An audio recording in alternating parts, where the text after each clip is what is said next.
बिस्मिल्लाहिर्रहमानिर्रहीम। आज हम अपनी मीग्स एंड मीक्स का चैप्टर 8 देखेंगे, inventories and the cost of goods sold. Flow of inventory. Inventories हमारे पास नॉन फाइनेंशियल एसेट्स होते हैं किसी भी कंपनी के, और जब हम रिकॉर्ड कर रहे होते हैं तो उनको एट कॉस्ट रिकॉर्ड कर रहे होते हैं, यानी वो जिस भी कॉस्ट पे हम परचेज कर रहे होते हैं अपनी बैलेंस शीट पे हम उसी ही कॉस्ट के अकॉर्डिंगली रिकॉर्ड कर रहे होते हैं। जैसे ही इन्वेंट्री सोल्ड आउट होती हैं वो हमारी इन्वेंट्रीज से रिमूव हो जाती हैं, और हम रिमूव करने के लिए उनको ट्रांसफर कर देते हैं कॉस्ट ऑफ गुड्स सोल्ड के अकाउंट में। हमारे पास इन्वेंट्री रिकॉर्ड करने का दो तरीक़ेकार होते हैं, आइदर वो हमारे पास परपेचुअल इन्वेंट्री सिस्टम पे रिकॉर्ड हो रही होती हैं या हमारे पास पीरियोडिक में होती हैं। ये हमने प्रीवियस चैप्टर्स में देख लिया था। जब वो परपेचुअल इन्वेंट्री सिस्टम को फॉलो कर रही होती हैं तो तब जब हमारे पास वो इन्वेंट्रीज सोल्ड होती हैं तब हम उसको रिमूव कर देते हैं अपनी मर्चेंटाइज अकाउंट में से, ट्रांसफ़र कर देते हैं उस cost of goods sold account में। तो बेसिकली यही दो अकाउंट हमारे पास, इन्वेंट्री अकाउंट और cost of goods sold account, एक इंपॉर्टेंट अकाउंट होते हैं, और मैनेजर्स और एक्सटर्नल यूजर्स इन पे ही बेस्ड अपने एनालिसिस को देखते हैं कि ये अकाउंट में किस तरह से वो बिहेव कर रहे होते हैं। इन्वेंट्रीज हमारे पास कंपनी का लार्जेस्ट एसेट अकाउंट होते हैं और कॉस्ट ऑफ गुड्स सोल्ड उनके लार्जेस्ट एक्सपेंस अकाउंट होते हैं। अब हम एक एग्जांपल से इसके साथ देख लेते हैं कि हमने सपोज आपकी दो हमने जनरेटर्स परचेज किए थे। एक हमने जनवरी 5 को परचेज किया है और एक हमने जिसकी कॉस्ट $1000 है। देन हमने एक दो अगेन परचेज किया है सेकेंडली यूनिट की जिसकी प्राइस 1200 है, और ये हमारे फरवरी में परचेज किया गया है। अब इनको हम किस तरह से रिकॉर्ड करेंगे, हम उसकी एग्जांपल देख लेते हैं। सबसे पहले अगर हमारे पास ये हम स्पेसिफिक आइडेंटिफिकेशन मेथड के अकॉर्डिंगली देखेंगे। जब ये यूनिट्स हमने परचेज किए थे, रिकॉर्ड करने के टाइम पे हम इनके एक्चुअल वैल्यूज़ के साथ हमने इनको रिकॉर्ड कर लिया है। अब जब हम इनको सेल आउट किया तो सेल करते टाइम तो इनकी प्राइस हमने 1800 कैश पे यूज़ कर ली 1 मार्च को। अब क्वेश्चन इज दैट कि हम इसमें जब रिकॉर्ड कर रहे होंगे अपनी इन्वेंट्रीज में, दोनों जनरेटर्स आइडेंटिकली सेम थे। अब जब इनको हम रिकॉर्ड करेंगे तो 1000 से करेंगे इनको हम रिकॉर्ड अपनी sales cost of goods sold में, या 1200 से। इसका बेसिक सबसे इजी सोल्यूशन है जो आपके पास आइडेंटिकली सेम आइटम्स के लिए यूज़ होता है कि उनको हम टैग कर देते हैं, किसी भी किस्म की कोई उन पर टैग लगा दिया जाता है ताकि क्या आइडेंटिफाई हो जाए कि ये परचेज करदे यूनिट्स फर्स्ट लॉट के थे और ये सेकंड लॉट के थे, और जिसके अकॉर्डिंगली जो भी चीज़ें सेल आउट की जाएंगी, जो चीज़ें सेल आइटम्स रिमूव हो जाएंगे या स्टॉक के गुड्स रिमूव हो जाएंगे इन्वेंट्री से, तो जिससे रिलेटेड स्टॉक में होंगे हम उसी को ही साथ सब्ट्रैक्ट कर देंगे उसमें से। नेक्स्ट हमारे पास आ जाते हैं कॉस्ट फ्लो एजम्पशंस में। इसमें हमारे पास हम देख लेते हैं कि ये उस टाइम पे यूज़ होते हैं कि जब वो सेम नेचर आइडेंटिकली सेम होते हैं लेकिन बिल्कुल थोड़ा बहुत माइन्यूटली उसमें डिफरेंस एग्जिस्ट कर रहा होता है। फॉर एग्जांपल हमने इसके 3 एजम्पशंस होते हैं। हम देख लिया average method, first in first out method और last in first out method, जिससे हम कह सकते हैं लाइफो एंड फाइफो में। देन ये हमारे पास एग्जांपल है जो शो कर रही है कि आपके पास सबसे पहले इन्वेंट्री किस तरह से रिकॉर्ड की जाती है। ये हमारे पास आपकी यूनिट्स जितनी भी हमने परचेज किए थे उन यूनिट्स को हमने रिकॉर्ड किया है परचेजेस में। देन हमने अभी फिलहाल सेल्स को नहीं यहाँ पर शो किया, और लास्टली बैलेंस को हम शो करते हैं कि जैसे जैसे हम आइटम्स परचेज करते जाते हैं उसको हम अपने पास से रिकॉर्ड कर रहे होते हैं अपने बैलेंसेस के हेडिंग में, और हम इसमें जब हम सेल आउट होते हैं और जो रिमेनिंग आइटम रहते हैं उनको भी हम अपने पास से एडजस्ट कर लेते हैं यहाँ पर। अब हमने एग्जांपल में देख रहा है कि जनवरी 5 को हमने 2 यूनिट्स की, उसी एग्जांपल को हम दोबारा देख रहे हैं। जनवरी 5 को हमने 2 जनरेटर्स परचेज किए थे जिनकी प्राइस $1000 थी, एंड फरवरी 5 को दोबारा 3 यूनिट्स परचेज किए जिनकी 1200 थी। और अज्यूम हमने किया है कि अब हमने जनरेटर 1 मार्च को एक जनरेटर सेल आउट किया है जिसकी प्राइस हमने रिसीव की है 1800। अब हमने किस तरह से इसको रिमूव करके करेंगे वो हम अपने एग्जांपल के साथ देखेंगे। सबसे पहले हम एवरेज कॉस्ट मेथड के अकॉर्डिंगली देख लेंगे। एवरेज कॉस्ट मेथड हम सबसे पहले देखेंगे कि हम किस तरह से कर रहे हैं। इस मेथड में हम जितनी भी total goods available for cell होता है उनको हम डिवाइड कर देंगे नंबर ऑफ यूनिट्स जितनी अवेलेबल हमारे स्टॉक में मौजूद हैं ऑलरेडी।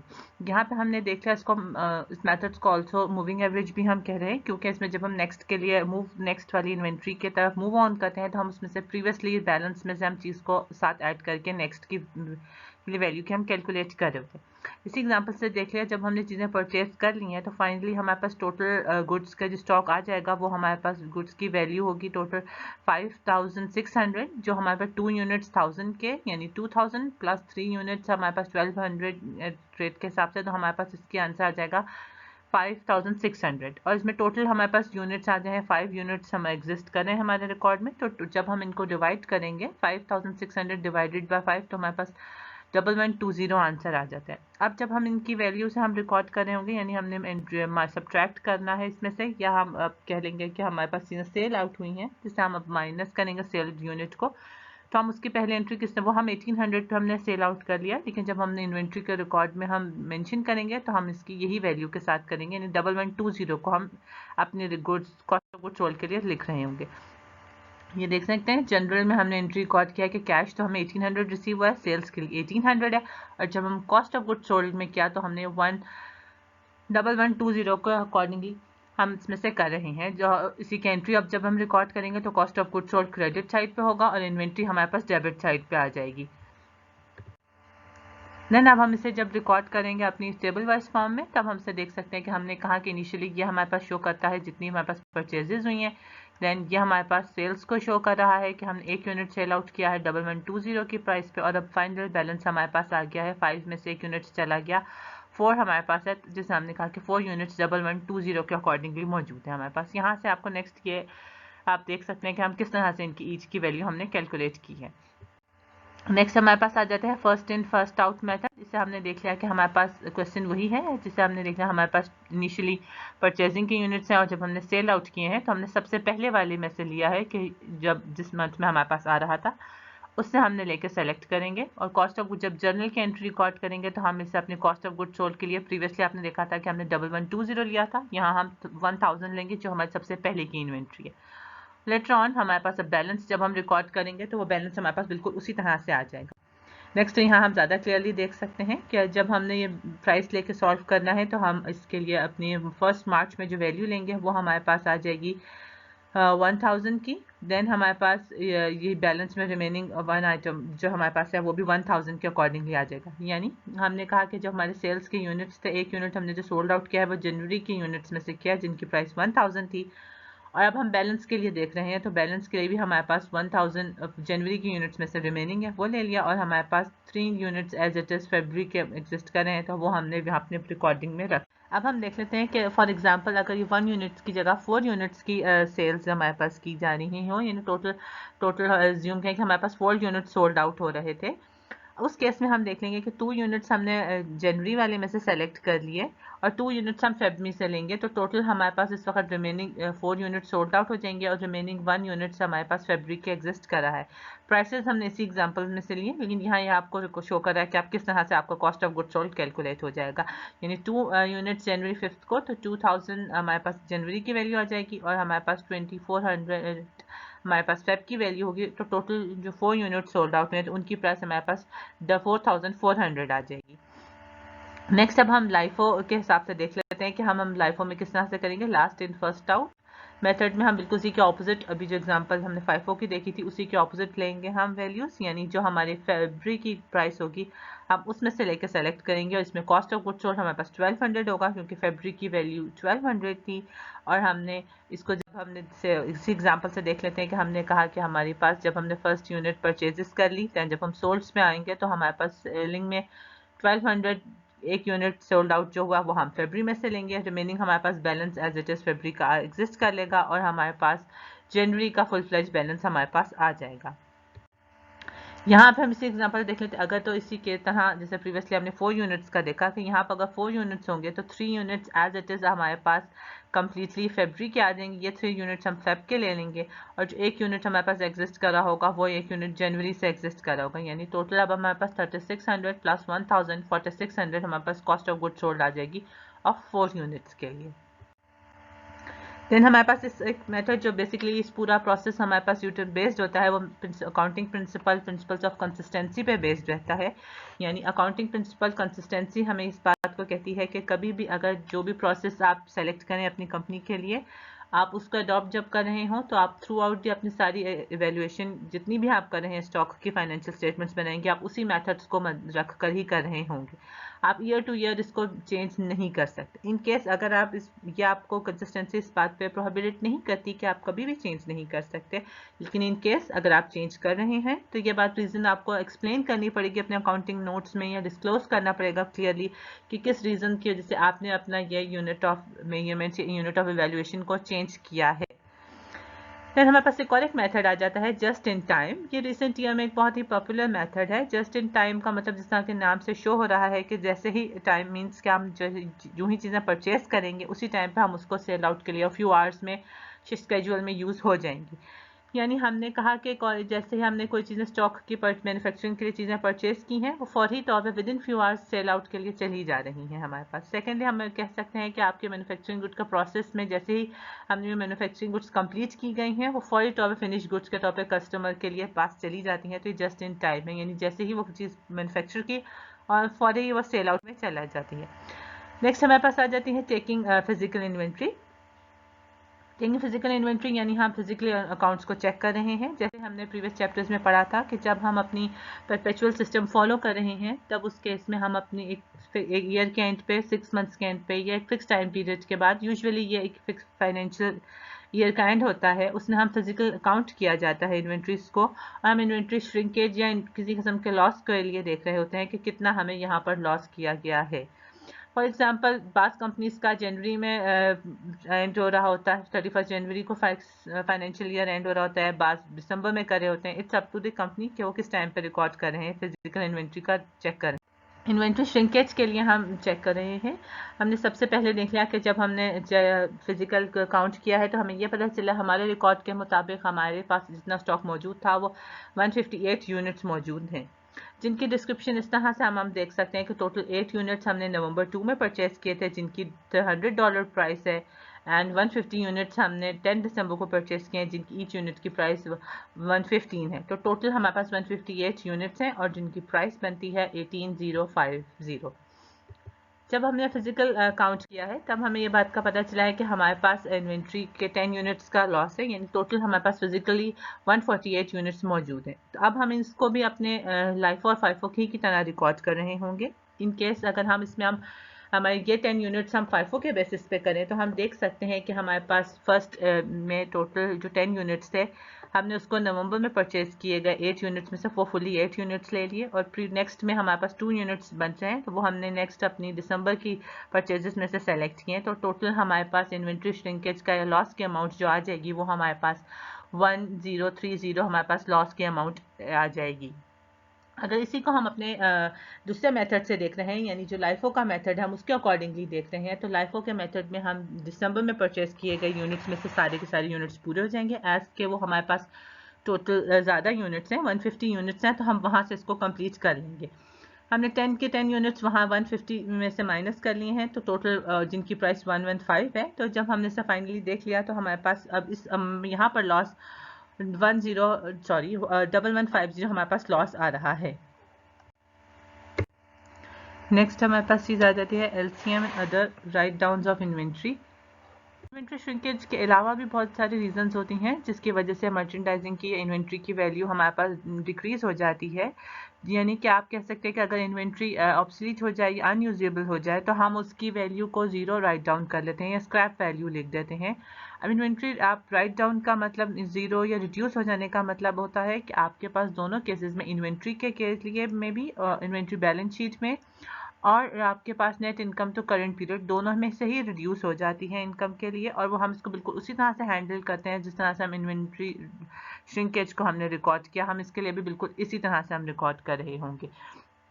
देन हमारे पास हम ये कह सकते हैं कि अगर आपके पास बहुत ज़्यादा स्मॉल अमाउंट में आ जाए तो लॉस को हम डायरेक्टली डेबिट कर देते हैं कॉस्ट ऑफ गुड सोल्ड में, और अगर इस मटेरियल अमाउंट हो यानी थोड़ी सी लार्ज अमाउंट हो तो हम उसको स्पेशल अकाउंट में लॉस का टाइटल अकाउंट के साथ राइट अकाउंट क्रिएट करते हैं और उसमें हम सारी लॉसेस को एडजस्ट कर रहे होते हैं। लोअर ऑफ कॉस्ट और मार्केट वैल्यू LCM।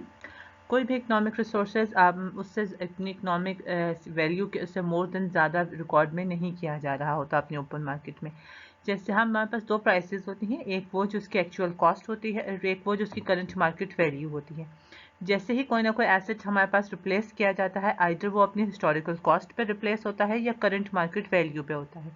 ये एनालिसिस करने के लिए हम LCM का रूल अप्लाई करते हैं और इसमें हम कोई भी अपनी प्रीवियसली स्टडी देखने गई आपके हमारे पास जो 3 तरह के वैल्यूएशन सिस्टम है हम उनमें से कोई भी सिस्टम अप्लाई कर सकते हैं और ये हमारे पास किसी भी अप्लाइड जो बेसिस पे किया जाता है, ये इन्वेंट्री की कैटेगरी और चाहे कैटेगरी बेसिस पे हो सकता है और इंटायरली इन्वेंट्री बेस पे भी हो सकता है। ये हमने प्रीवियसली जो देखा था दूसरे स्लाइड्स के साथ, वहाँ लिंक में शेयर कर दूंगी, हम इसको बिल्कुल उसी मैथड से फॉलो कर रहे होंगे। हमारे पास इस स्टॉक में जो भी चीज़ें हमने परचेज की थी किसी एक शॉप की, वो हमने देख ली, जिसमें FIFO की कॉस्ट हमने रिकॉर्ड कर ली है और मार्केट वैल्यूज़ देख ली। अब जब हमने LCM अप्लाई किया है इंडिविजुअल आइटम के हिसाब से, तो हमने दोनों में से देख लिया कि हमारे पास किसकी कम थी। ये 1600 जो हमारे पास एग्जिस्ट कर रहा है, ये 1600 हमारे पास FIFO के अकॉर्डिंगली है, हमने इसको रिकॉर्ड कर लिया। इंडिविजुअल मेथड में जब हमने देखा है, तो इंडिविजुअल मेथड में हमने देखा कि ये 300 हमारे पास आया है, मार्केट वैल्यू का 300, इन दोनों में से ये लोअर वैल्यू हमने यहाँ से रिकॉर्ड के लिए। नेक्स्ट अब हम देख लेते हैं इन्वेंट्री या कैटेगरी मेथड के अकॉर्डिंगली, तो दोनों में से कैटेगरी में से जिसकी टोटल अमाउंट लो थी वो कैटेगरी वाइज हमारी 20,000 लो थी, तो हमने उसको रिकॉर्ड कर लिया है वहाँ पर। सिमिलरली हमने जब यहाँ देख लिया, तो यहाँ हमने नोट डाउन कर लिया कि हमारे पास दोनों में से कम वैल्यू जो थी नेक्स्ट लॉट ऑफ परचेजेस में 1500 सबसे लोवेस्ट थी, तो हमने अपनी इंडिविजुअल के ये 1500 ले लिया है। देन हमारे पास आ जाती हैं 6000, इसमें भी हमारे पास मार्केट वैल्यू ही लोअर थी, तो हमने यहाँ से लिए, इस केस में भी मार्केट वैल्यू ही सेलेक्ट कर ली है। नाउ अब हम देख लेंगे, नेक्स्ट हमारे पास आ जाती हैं इन्वेंट्री के दोनों बेसिस में। जब ऑब्वियसली दोनों का हमने इसी साइड पर लिया है, तो इट्स मीन कि हमारे पास यहीं से ये भी इन्वेंट्री मेथड सबसे लो अब में आ रहा है टोटल कैटेगरी मेथड में, तो ये हमने सबसे लो सेलेक्ट कर लिया। देन टोटल हमने इन्वेंट्री देख ली कि हमारे पास कितनी है, इन सबको ऐड करके हमने टोटल इन्वेंट्री फाइंड आउट कर लिया। हम इसमें सबसे पहले देख लिया कि FIFO के मेथड के अकॉर्डिंगली हमारे पास वैल्यू आ जाती है 29,000 टोटल। जब हमने LCM का रूल अप्लाई किया है, तो राइट डाउन मार्केट वैल्यू 26,500 है। ये सारी इन्फॉर्मेशन पिछली वाली स्लाइड से ही लिंक्ड एसोसिएट है, जिसे हम यहाँ पर सिर्फ एक्सप्लेन कर रहे हैं।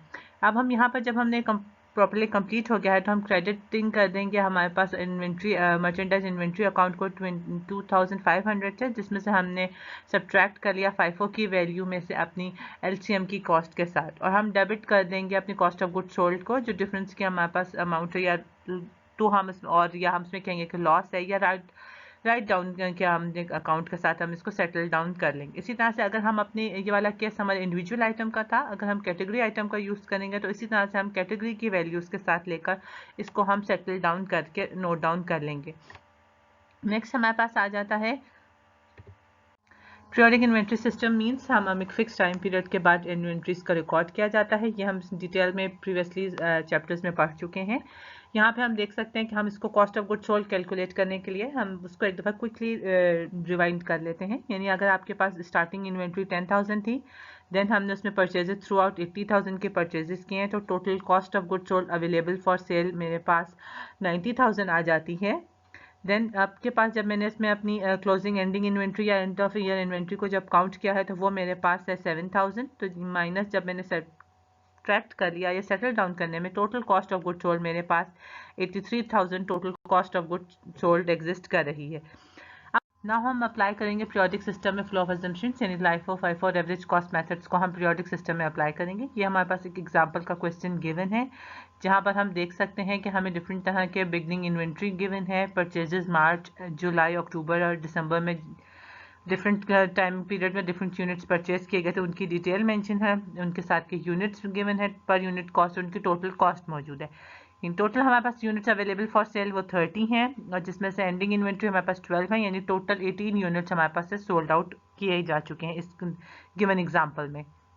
हमारे पास total 30 units available for sale थे, जिसमें से 12 यूनिट्स हमारे पास स्टिल ऑन हैंड मौजूद हैं, और 18 यूनिट्स हमें कॉस्ट ऑफ गुड सोल्ड के में सोल्ड किए जा चुके हैं, यानी 18 यूनिट्स हमारे पास सोल्ड हो गए हैं। अब हम इसमें से स्पेसिफिक आइडेंटिफिकेशन मेथड से देंगे। हमने एज्यूम किया है कि हमारे पास जो 12 यूनिट्स हैं उनकी कॉस्ट 1240 है, और हमने total cost available for goods available for cell 3000 में से 1240 को सब्ट्रैक्ट कर दिया, तो कॉस्ट ऑफ गुड सोल्ड हम की वैल्यू हमारे पास 1760 आ जाएगी।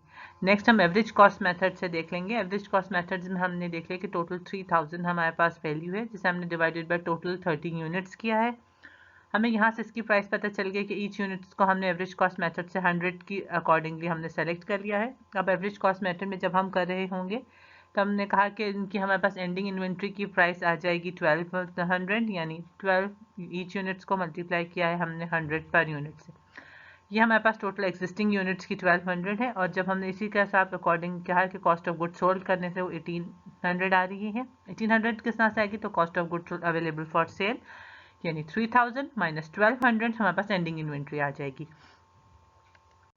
नेक्स्ट हमारे पास फाइफो का मेथड है। फाइफो के मेथड में हम देख लेंगे कि हम किस तरह से करेंगे। हमारे पास total cost of good sold की एग्जांपल है। जो हमारे पास पहले यूनिट्स थे, हमने अपनी 18 जो सोल्ड आउट यूनिट्स हैं उनको हमने बिगनिंग इन्वेंट्री में से पहले हमने सेलेक्ट कर लिया 10 यूनिट्स, देन 5 यूनिट्स हमने सेलेक्ट किए हैं अपनी मार्च में से, और लास्ट में हमने 3 यूनिट्स सेलेक्ट की हैं जुलाई के। अब हमने एंडिंग इन्वेंट्री का कैलकुलेट करना है। एंडिंग इन्वेंट्री को हम अपने रिमेनिंग यूनिट्स देख लेंगे। दिसंबर के फुल फ्लेज यूनिट्स हमारे पास पूरे आ गए हैं, यहाँ से सारे के सारे दिसंबर के यूनिट्स हैं। देन हमारे पास अक्टूबर की फुल यूनिट्स आ जाएंगे, एंड लास्टली जुलाई में से जो 3 यूनिट्स हमने सेल आउट कर लिए थे वो 2 यूनिट्स रिमेनिंग बचते हैं। उन 2 यूनिट्स के साथ हमने अपनी एंडिंग इन्वेंट्री को कैलकुलेट कर लिया, तो हमारे पास एंडिंग इन्वेंट्री आ जाएगी 1450। तो कॉस्ट ऑफ गुड सोल्ड हमारे पास आ जाएगा 3000 माइनस एंडिंग इन्वेंट्री, तो हमारे पास 1550 कॉस्ट ऑफ गुड सोल्ड की वैल्यू होगी।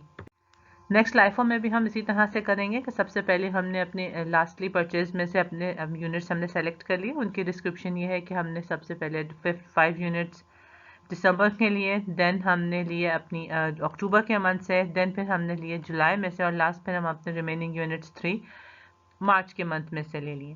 तो अब जब हम अपनी एंडिंग इन्वेंट्री फाइंड करेंगे तो एंडिंग इन्वेंट्री हमारे पास आ जाएगी फुल फ्लेज बिगनिंग इन्वेंट्री के एज इट इज सारे यूनिट्स आ जाएंगे, और मार्च के रिमेनिंग यूनिट्स हमारे पास 2 यूनिट्स मार्च के आ जाएंगे। तो टोटल हमारे पास एंडिंग इन्वेंट्री की प्राइस आ जाएगी 980। और जब हम इसे कैलकुलेट करना चाहेंगे अपने end cost of good sold की वैल्यू के लिए, तो 3000 माइनस 980 करने से हमारे पास cost of good sold according to LIFO की वैल्यू आ जाती है।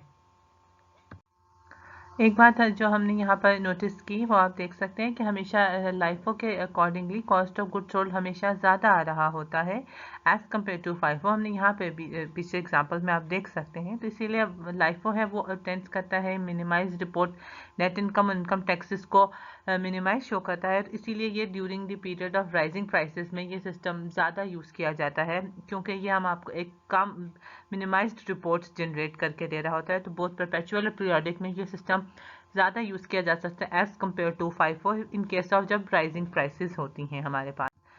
नेक्स्ट इन्वेंट्री टर्नओवर हमारे पास एक टर्म होती है जिसे हम यूज़ करते हैं कि ये ऐसा रेशो है जो number of times inventory sold की जा चुकी हैं या कंज्यूमर एक गिवन टाइम पीरियड में जितनी सोल्ड की गई हैं उसको शो करता है। ये हम कैलकुलेट करते हैं cost of good sold divided by beginning inventory plus ending inventory divided by 2, यानी एवरेज इन्वेंट्री के साथ ये कैलकुलेट किया जाता है इन्वेंट्री टर्नओवर।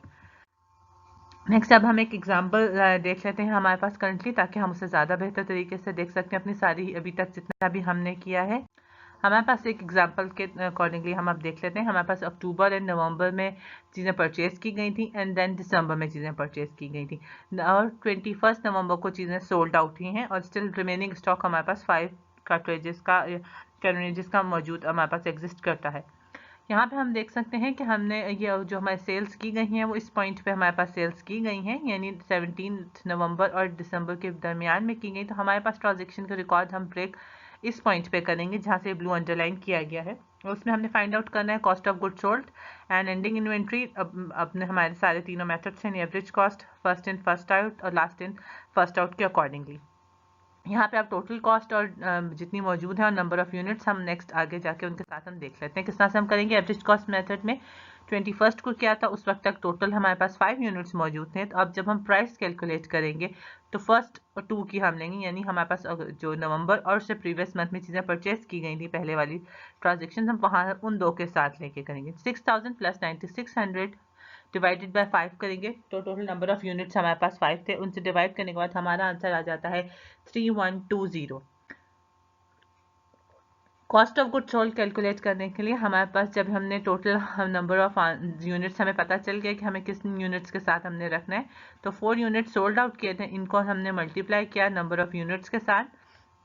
तो हम यहाँ से देख सकते हैं कि हमारे पास आंसर आ जाता है 12,480। अब देन एंडिंग इन्वेंट्री हमें फाइंड करनी है। एंडिंग इन्वेंट्री फाइंड करने के लिए टोटल हमारे पास 21 नवंबर को रिमेनिंग यूनिट्स कितने थे प्रीवियसली, तो टोटल 5 थे, 4 हमने सोल्ड आउट किए हैं, तो हम उसके अकॉर्डिंगली प्रीवियस स्टॉक में हमारे पास 3120 के यूनिट्स के एक यूनिट एग्जिस्ट करता है। देन न्यू परचेजेस जो हमने दिसंबर में की थी वो 4 यूनिट्स थे, तो हमारे पास टोटल उनकी प्राइस 13,000 है। तो टोटल अब हमारे पास कॉस्ट टोटल 5 यूनिट्स एग्जिस्ट करते हैं हमारी इन्वेंट्री में, जिनकी प्राइस हमारे पास आ जाएगी इन दोनों को ऐड करने से 16,120। तब ईच यूनिट की प्राइस अगर हम देखना चाहें तो ईच यूनिट की प्राइस हमारे पास 3,224 एवरेज कॉस्ट मेथड के अकॉर्डिंगली हमारे स्टॉक्स की मौजूद है। देन हमने FIFO के अकॉर्डिंगली देख लिया है। FIFO में हमारे पास हमने कहा कि हम initially first in first out method के अकॉर्डिंगली करेंगे। 4 यूनिट्स थे, 2 यूनिट्स हम अक्टूबर वाले में से लेंगे और 2 यूनिट्स हम अपने नवंबर के में से सेलेक्ट किया, उन दोनों की प्राइसेस को ऐड कर लिया हमारे पास। तो हमारे पास टोटल आंसर आ गया है कि average cost of goods sold 12,400 है। एंडिंग इन्वेंट्री हमने उसी तरह से देख ली कि जो हमारे नवंबर के मंथ में 1 यूनिट्स एग्जिस्ट करा था उसकी प्राइस ले ली। देन दिसंबर में जो हमारे पास न्यू इन्वेंट्री परचेज की गई है उसकी टोटल प्राइस ली, तो हमारे पास एंडिंग इन्वेंट्री की कॉस्ट आ जाएगी 16,200। ये हमारे पास टोटल 5 यूनिट्स की प्राइस है। देन अब हमारे पास आ जाते हैं cost of good sold FIFO के बेसिस के लिए। तो हम प्रीवियसली चलेंगे नवंबर के, हमारे पास जितने यूनिट्स थे तीनों यूनिट्स नवंबर के ले लिया और 1 यूनिट हमने अक्टूबर के मंथ का लिया है, दोनों की प्राइसेस को ऐड कर लिया, तो हमारे पास कॉस्ट ऑफ गुड सोल्ड 12,600 आ गया है। और लास्टली हमारे पास एंडिंग इन्वेंट्री के लिए है, जब हमने देख लिया कि दिसंबर के फुल फ्लेज 4 यूनिट्स और 1 यूनिट्स हमारे नवंबर के मंथ का जो रिमेनिंग है, तो 16,000 हमारे पास टोटल आंसर आ जाता है एंडिंग इन्वेंट्री का। यहाँ पे हमारा लेक्चर फिनिश होता है ये चैप्टर। एंड इसके अगर फर्दर कोई और टॉपिक्स हैं जो यहाँ पर मेंशन नहीं किए गए हैं और उनमें कोई डिफ़िकल्टी है तो आप नीचे कमेंट सेक्शन में पूछ सकते हैं। Thank you and please like this and subscribe the channel.